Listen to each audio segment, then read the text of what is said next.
आज ही Doubtnut app download करें। Doubtnut पर होगा अब आपके सभी मैथ्स, केमिस्ट्री, फिजिक्स और बायोलॉजी डाउट्स का सफाया। बस अपने क्वेश्चन की फोटो खींचो, उसे क्रॉप करो और तुरंत वीडियो सोल्यूशन पाओ। Download now. हाय स्टूडेंट्स, तो आज जो क्वेश्चन हम यहाँ पे सॉल्व करने जा रहे हैं, इस क्वेश्चन में मेरे से क्या पूछा गया है। N cells each of EMF E and internal resistance are grouped into sets of K cells connected in series. The N by K sets are then connected in parallel to resistance R। तो given options में से कौन सा statement यहाँ पे सही है उसके बारे में हमें बात करनी है। तो अगर मैं यहाँ पे देखूँ ये क्वेश्चन हमसे यहाँ पे क्या पूछना चाह रहा है, तो N सेल्स थे मेरे पास, ठीक है, आइडेंटिकल सेल्स है कम्प्लीटली, सब हर सेल का EMF E है और इंटरनल रेजिस्टेंस स्मॉल r हमें दे रखा है। तो N सेल्स में से K सेल्स तो हमने सीरीज में जोड़ दिए। तो अगर K सेल के मैंने सेट बना दिए, मतलब K सेल्स और K सेल्स, तो ऐसे फिर सेट कितने बनेंगे, N by K बनेंगे। और जो सेट्स बने थे उनको आपस में पैरेलल में जोड़ रखा है विद रेजिस्टेंस R। तो अगर मैं एक रफ डायग्राम यहाँ पे ड्रॉ करूँ, तो पहली ब्रांच जो होगी,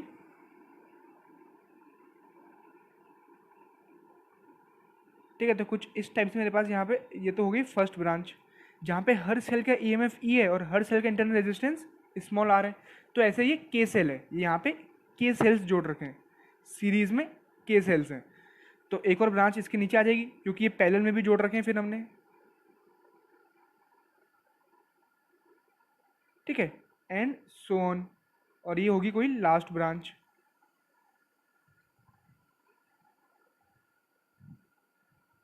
ठीक है। और ये कितने, ये हैं N by K ब्रांचेस। तो मेरे पास ये डायग्राम यहाँ पे ऐसा कुछ मिलेगा मेरे को।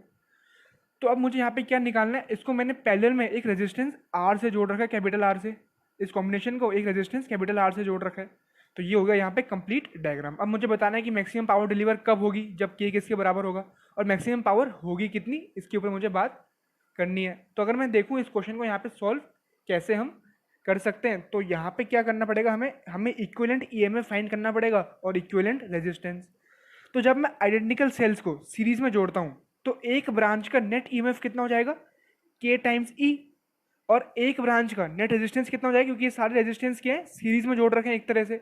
अगर हम देखें तो ये सारी बैटरीज क्या है, ये सारे सेल्स मैंने सीरीज में जोड़ रखे हैं और इनके इंटरनल रेजिस्टेंस मेरे पास जो है वो भी सीरीज में आ जाएंगे। तो KE हो गया नेट EMF एक ब्रांच का, और K टाइम्स R हो गया नेट रेजिस्टेंस एक ब्रांच का। अब ये ऐसे मैंने कॉम्बिनेशन पैरेलल में जोड़ रखे हैं N by K टाइम्स। और अगर मैं बात करता हूँ पैरेलल नेट EMF की, तो पैरेलल में जो नेट EMF का मेरे पास फॉर्मूला होता है वो कुछ इस टाइप का होता है, E1/R1 plus E2/R2 and so on till EN/RN upon 1/R1 plus 1/R2 and so on, ठीक है। कुछ इस टाइप का फॉर्मूला होता है मेरे पास पैरेलल के लिए, कॉम्बिनेशन ऑफ सेल्स के लिए कुछ ऐसा फॉर्मूला होता है। वही फॉर्मूला हमें यहाँ पे अप्लाई करना है। तो हर ब्रांच में जो सेल है उनका EMF सेम है, KE है, और हर ब्रांच में जो इंटरनल रेजिस्टेंस का काम कर रही है अब क्वांटिटी, वो क्या है, KR, और वो भी हर ब्रांच के लिए सेम है। तो E नेट कितना हो जाएगा, इस R को छोड़ के बाकी ब्रांचेस का जो नेट EMF हो जाएगा वो कितना हो जाएगा, सबका मेरे पास E1 E2 EN सारे सेम है, ठीक है। तो KE upon KR times N by K, क्योंकि इसमें जो टर्म्स ऐड होंगे वो कितने टर्म्स ऐड होंगे, N by K terms add होंगे ना। पहले मेरे पास ये वाली ब्रांच का ऐड हुआ KE upon KR plus KE upon KR इसका प्लस KE अपॉन KR इसका, तो ऐसे N by K times add हो रहे हैं ये, तो मैंने डायरेक्टली मल्टीप्लाई कर दिया N by K से।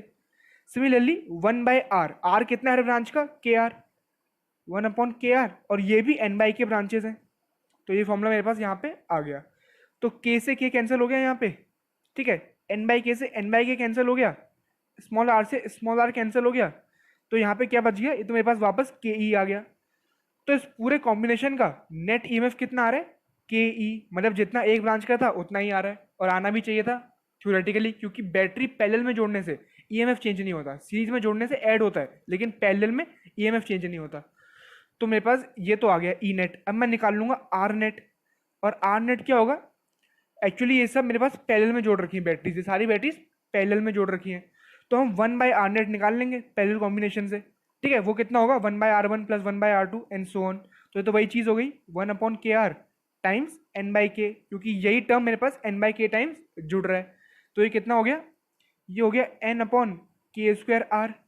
तो यहाँ से अगर मैं रेसिप्रोकल कर लूँ तो R नेट कितना आ जाएगा मेरे पास, R नेट आ जाएगा K² R अपॉन N। तो आर नेट मेरे पास ये आ गया और एक्सटर्नल रेजिस्टेंस R है। तो सर्किट मेरे पास पूरी तरह से यहाँ पे सॉल्व हो चुका है। जो फाइनल सर्किट मेरे पास बन के आया है वो सर्किट क्या बन के आएगा, तो मैं एक सर्किट यहाँ पे ड्रॉ करूँ तो फाइनल इक्विवेलेंट सर्किट मैं कुछ इसको यहाँ पे बोल सकता हूँ। कैसे, ये बैटरी हो जाएगी मेरे पास के तो इसको पूरा सॉल्व करके जो मेरे पास रिड्यूस्ड सर्किट यहाँ पे मेरे को मिल रहा है वो ये मिलेगा, ठीक है। और आर नेट कितना है यहाँ पे, के स्क्वायर आर अपॉन एन, और ये तो है एक्सटर्नल रेजिस्टेंस आर का। तो ये बचा हुआ है मेरे पास रिड्यूस्ड इक्विवेलेंट सर्किट इस डायग्राम का, ठीक है। अब इससे मुझे सारे आंसर निकाल लेने हैं। तो यहाँ पे क्वेश्चन क्या पूछ रहा है कि मैक्सिमम पावर डिलीवर कब होगी, जब के की क्या वैल्यू यहाँ पे होगी। तो यहाँ पे अगर हम लगाएं maximum power transfer theorem, maximum power transfer theorem, तो ये थ्योरम क्या कहता है, अगर किसी सेल से मैंने कोई एक्सटर्नल रेजिस्टेंस जोड़ रखा है, अगर मैंने किसी सेल से कोई एक्सटर्नल रेजिस्टेंस जोड़ रखा है तो मैक्सिमम पावर मुझे उस पर तब मिलेगी जब इंटरनल रेजिस्टेंस उस एक्सटर्नल रेजिस्टेंस के जस्ट इक्वल हो जाएगा। यानी मेरे को इसके लिए क्या चाहिए, मैक्सिमम पावर ट्रांसफर थ्योरम से मैं क्या जानता हूँ, अगर मेरे पास एक्सटर्नल रेजिस्टेंस इक्वल हो गया इंटरनल रेजिस्टेंस के तो मुझे मैक्सिमम पावर ट्रांसफर वहाँ पे मिल जाएगा। तो यहाँ से के की वैल्यू क्या आ जाएगी, N capital R upon small R इसका अंडर रूट, यानी कि ऑप्शन ए यहाँ पे मेरे पास सही हो जाएगा। तो एक ऑप्शन तो मुझे मिल गया मैक्सिमम पावर ट्रांसफर थ्योरम से। अब मुझे निकालना है कि जो एक्चुअल मैक्सिमम पावर है वो कितनी है, तो वो हम यहाँ पे बहुत ही ईजी है फाइंड करना। तो अभी मैं क्या जान चुका हूँ कि मैक्सिमम पावर ट्रांसफर कब हो रहा है, जब ये आर है और ये भी आर ही है, क्योंकि दोनों इक्वल होने चाहिए, ठीक है, जो कि हमने यहाँ पे यूज भी किया है। तो इसमें करंट कितना फ्लो हो रहा होगा, K E upon R plus R, क्योंकि ये भी आर के इक्वल है और ये भी आर है, तो इतना करंट फ्लो हो रहा है इसमें सर्किट में। और मैक्सिमम पावर कितनी होती है, यहाँ पे हम पावर हम जानते हैं कि power is equal to I square R.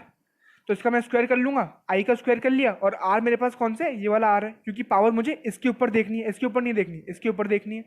तो इंटू आर से मल्टीप्लाई कर दिया, तो ये कितना हो गया, के स्क्वायर ई स्क्वायर, ये तो हो गया 2r का square 4r square into R. तो आर से इसकी पावर कैंसिल हो गई, तो ये कितना बच गया, के स्क्वायर ई स्क्वायर अपॉन 4r। अब यहाँ पे मेरे पास के के टर्म्स में आंसर नहीं है, आंसर मेरे पास है यहाँ पे एन के टर्म्स में। तो मुझे ये वाला रिलेशन जो यहाँ पे ये यूज यहाँ पे करना पड़ेगा। तो अगर मैं के को रिप्लेस कर दूँ, मतलब के स्क्वायर को रिप्लेस कर दूँ एन आर अपॉन आर से, तो कितना मिल जाएगा, N R upon small R into E square upon 4r, ठीक है ना। तो यहाँ पे मेरे पास क्या हो गया, मेरे पास r से r कैंसिल हो गया, और ये मेरे पास बच गया N E square upon 4 times small r। तो मेरे पास मैक्सिमम पावर का जो एक्सप्रेशन आ चुका है वो आ चुका है N E square upon 4r। तो यहाँ पे मेरे पास जो आंसर हो जाएगा इस क्वेश्चन का मेरे पास जो यहाँ पे आंसर हो जाएगा वो आंसर कितना हो जाएगा, यहाँ पे ऑप्शन डी मेरे पास मैच हो जाएगा। तो यहाँ पे मेरे पास दो ऑप्शन मिल चुके हैं मेरे को, ऑप्शन ए और डी मेरे पास इस क्वेश्चन के यहाँ पे सही आंसर हो जाएंगे। क्लास 6 से 12 से लेके नीट, IIT, जेई मेंस और एडवांस के लेवल तक 10 मिलियन से ज़्यादा स्टूडेंट्स का भरोसा। आज ही डाउनलोड करें डाउटनेट ऐप या व्हाट्सएप कीजिए अपने डाउट्स 8400 400 400 पर।